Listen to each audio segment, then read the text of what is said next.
You also to the great Melissa Young, who has worked in carpentry and has been promoting the trades. She's obviously from New Brunswick, but she has been working across Canada to recruit our youth into boots, not suits, so that we can build the economy of the future, make our country strong again to stand up against American economic aggression. Good morning, everyone. Hopefully you're having a wonderful day so far. I got a good one for you today. So, Pierre Poilievre was in St. John's the other day, and he was speaking on a lot of topics that are pretty important to Canadians. At least I think so. We're talking some pipelines, we're talking blue-collar work, and oil and gas. So, first off, if you like this video, please like and subscribe. And with no further ado, let's get into this CPAC video. Where we come to move our products over the Atlantic to the world. It is one of the great cities of the Atlantic that will be greater still and bigger and bolder into the future. Well, it's here today that we reflect upon the great East-West nation that John A. Macdonald dreamt of and began building. That's why Louis Saint Laurent built the St. Lawrence Seaway to open up the Canadian heartland to the world. These projects boosted our economy and guaranteed our economic independence. But I have a question. Do you think we could get the St. Lawrence Seaway open today? Do you think we could build the Canadian Pacific Railway today? Really? Think about it. There'd be some environmental extremist like Stephen Guilbeault, or maybe Gregor Robertson, the new Liberal candidate, former Vancouver mayor, who'd be chaining themselves to a tree to prevent it from happening. And it would take a decade to go through a bureaucratic process that would never lead anywhere. How many projects have the Liberals killed already? 16 major energy projects. $176 billion that we know of. There were 18 LNG liquefaction plants proposed 10 years ago when the Liberals took office. Not one has been completed. The only And I wish he was joking about this, because especially the chain to a tree thing, because we saw that with the Trans Mountain Pipeline, where, yeah, there was just protesters and people not quite chaining themselves to the trees, but burning down and wrecking the equipment. The RCMP pretty much didn't do anything to stop them, and it was just chaos there. So he's got a point. The only one that's close was approved by the previous Harper government. They blocked two major pipelines, both the Energy East and the Northern Gateway pipeline. Mr. Carney testified in committee against the Northern Gateway pipeline, which would have allowed us to move 500,000 barrels of oil to Asia every single day. Now that oil goes to the Americans at a discount, making us even more dependent on what is now a very aggressive southern neighbor. It is time to reverse the lost Liberal decade of blocking projects and moving money out of the country. It is time to take back control and relaunch our economy, to unleash our energy sector and bring home our jobs and powerful paychecks. It is time to turn Canada into an economic fortress that puts our country first for a change. With Donald Trump threatening our country with tariffs, we need big projects that link our regions east to west. We need to be able to get our resources across Canada, bypassing America, so we can trade more with each other and sell our resources to the world. Under the Liberals, this kind of big thinking has become impossible. The average time it takes to get a mine approved is 17 years, 23% longer than Australia, 38% longer than in the US. Canada now ranks 23rd in the World Bank's ease of doing business. We fall in 7 places. We're the second slowest country in all of the 36-nation OECD to get a building permit, the second slowest. The Liberals' radical keep-it-in-the-ground agenda killed 16 major energy projects and billions of dollars. And then think of the number of businesses from around the world who don't even bother proposing a project in Canada because it is a waste of time and money under the Liberals' keep it in the ground economic policy. Since the And you don't even know if it'll get built. That's the issue. Like, under one administration, you could be, oh yeah, go, kinda, we have to stop to watch for this. We have to stop to watch for that. And then the Liberals come in and they just stop, or bringing something like Bill C-69, and then you can't build anything anyways, and you just wasted billions and billions of dollars trying to get this thing through. He's 100% correct. Why would anybody risk their hard-earned or risk their capital to build anything here?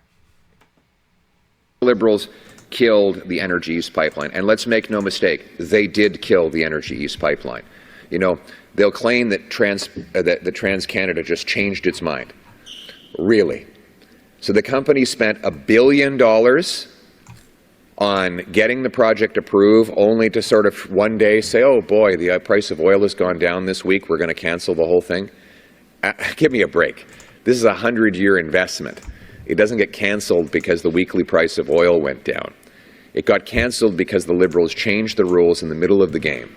And let's be clear, Liberal No New Pipelines Law C-69 will make it impossible for any other project to ever get approved in this country.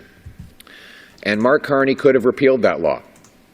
I encouraged him to reconvene Parliament after he won the Liberal leadership race and quickly, under emergency conditions, repeal C-69.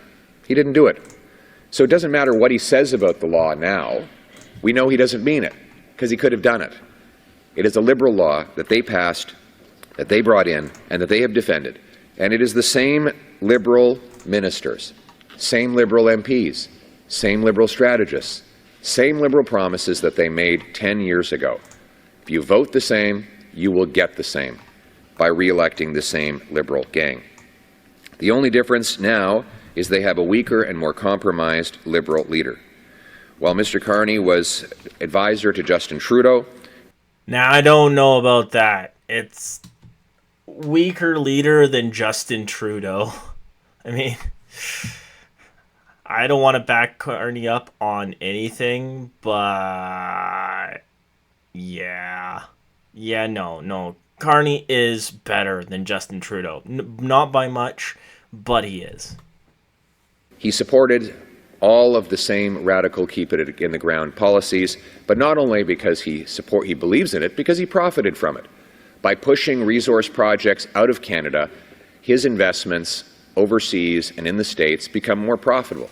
Less competition from Canada means globalist elites like him get richer and fatter. He supported his entire business career, so-called business career, was about defunding Canadian energy, convincing banks to stop lending to Canadian energy companies. He supported C-69. He still supports the energy cap. Just last week, one of his ministers said that they're going to keep in place a cap on Canadian energy production that doesn't apply in the United States. Even more billions will leave the country under that policy. Mr. Carney says he supports an industrial carbon tax. Again, a tax that applies on Canadian businesses but not on American ones, which will, this is another area where Mr. Carney and Mr. Trump agree. Both want to tax Canadian industry. With Carney, it's a carbon tax. With Trump, it's a tariff. But the effect is the same. It will drive tens, if not hundreds of billions of dollars south of the border because there is no such tax on the U.S. side. Mr. Carney supports the same policies that have driven $500 billion out of our country. Yeah, and that's been the issue for the longest time, is that the U.S. has less taxes than Canada does, and it's a lot easier to do business with them. And so when business gets too hard to do up here, business just moves down to the United States and leaves Canada. What he says is not wrong. Country over the last decade of the lost Liberal period, and he will say anything he has to. He lied about the fact that he plagiarized 10 times in his thesis in order to get his degree. He lied about having moved his headquarters from Canada to the U.S. just 6 days after Trump threatened tariffs on our country. So you can count on him to say whatever he has to say in order to hold on and get the Liberals that fourth term in power. But under the Liberals, applications are lengthy and the economy is crashing. Why would any other company invest in this country with a long Liberal record of high taxes and blocking projects? But the good news is, we don't have to, after this lost Liberal decade, we don't have to elect them to a fourth term. We can choose change by putting Canada first with a new Conservative government that will axe taxes, build homes, unleash our resources, and bring home paychecks and production so we can stand up to the Americans from a position of strength. Today, I'm unveiling yet another concrete proposal to bring about that vision. Today, I'm announcing the Canada First National Energy Corridor, a pre-approved corridor that will allow our incredible businesses to build pipelines, transmission lines, rail lines, and countless other kinds of infrastructure that we need to break our dependence on the Americans, ship our resources to ourselves and overseas markets, bring home powerful paychecks for our country, and stand up for ourselves in a position of strength. Here's how it would work. First, we would use the model of the shovel-ready zone. That is to say, the permits would be pre-authorized. After consultations and environmental research, we would find the path that is safe for our citizens and for nature. Second, we would consult with First Nations, as is our duty under the Constitution of Canada. Third, we would lock down the permits and we would publish specifications and standards that companies have to meet so that they would do the projects in a responsible way that keeps everyone safe. Then the permits would be pre-published online and legally binding. In other words, the government would not have the legal right to reverse course and change its mind. This would remove the uncertainty. I understand why businesses after the lost Liberal decade would not want to take the risk of starting an application process that could cost them billions of dollars if they thought that maybe a future government would reverse course. That's why pre-approval is so important. Yeah, actually, this is an amazing idea. The government taking a proactive action in finding all the land that we can put these pipelines and all these other industrial devices in. So there's no issues with protesters. There's no issues with Indigenous, right? There's nothing. Everything's all set up, and they probably have all this information already anyways. And yeah, so companies, like you said, can just go online, choose what they want, or bid on the areas. Like, this is an amazing idea, and I don't know why we haven't been doing this since the start. Approving the project would mean that the companies could invest with certainty, knowing what they have to do and what they can build. This certainty will allow the private sector to do the building. It will allow our businesses to invest, hire, and grow.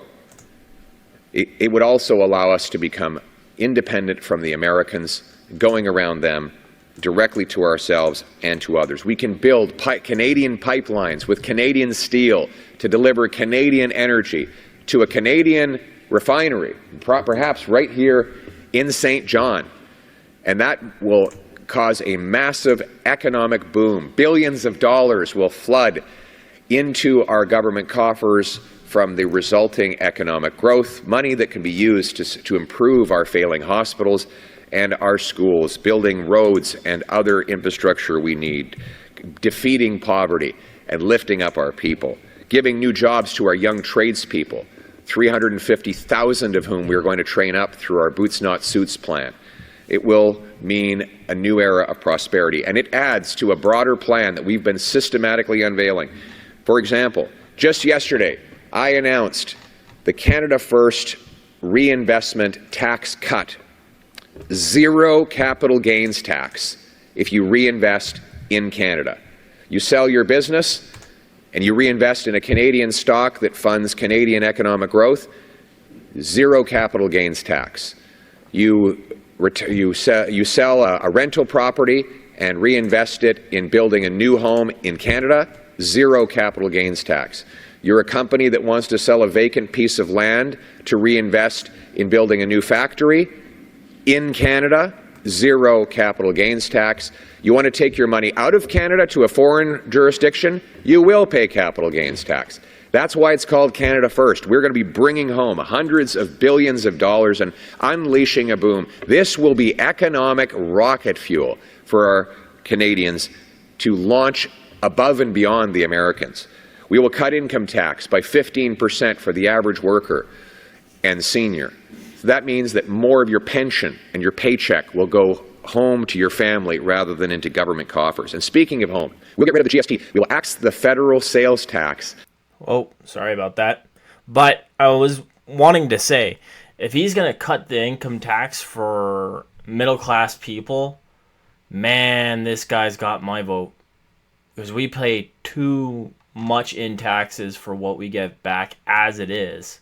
So if this guy can somehow cut our taxes and actually get us the stuff we need, like healthcare and all the stuff he promises, man, wouldn't that be something? But with what he says, right, with if all of this pre-approved land for oil and gas and stuff like that goes through and we get companies here, I have no doubt that the taxes they spend on us in Canada, investments in Canada, we would be able to lower the taxes for all middle-class Canadians and lower-class Canadians as well. On new homes, saving you up to $65,000 on a purchase or $3,000 a year in lower mortgage payments. And we will axe the carbon tax. But unlike the Liberals who brought in the tax and who are just going to hide it for the next month leading up to the election, we will axe the tax for everyone, for everywhere, for good, for real, for a change.